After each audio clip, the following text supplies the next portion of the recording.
जतन कैसे टाइप के करथो और कैसे महसूस करथो तेला पूरा बताओ। हमारे यहाँ 24 ठन गाय बछड़ा करके पूरा हावे और एला अपन औलाद की तरह हमन चाहथन।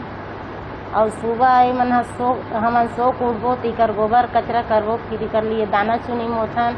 दाना चुनी मो बाद में एकर मन बर खाना खिलाथन, चावल बनाए रहथन, चावल और दाल भात ओला खाथे।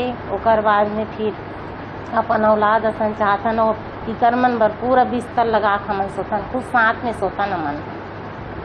नाम बताओ। ललिता बाई साहू को सब।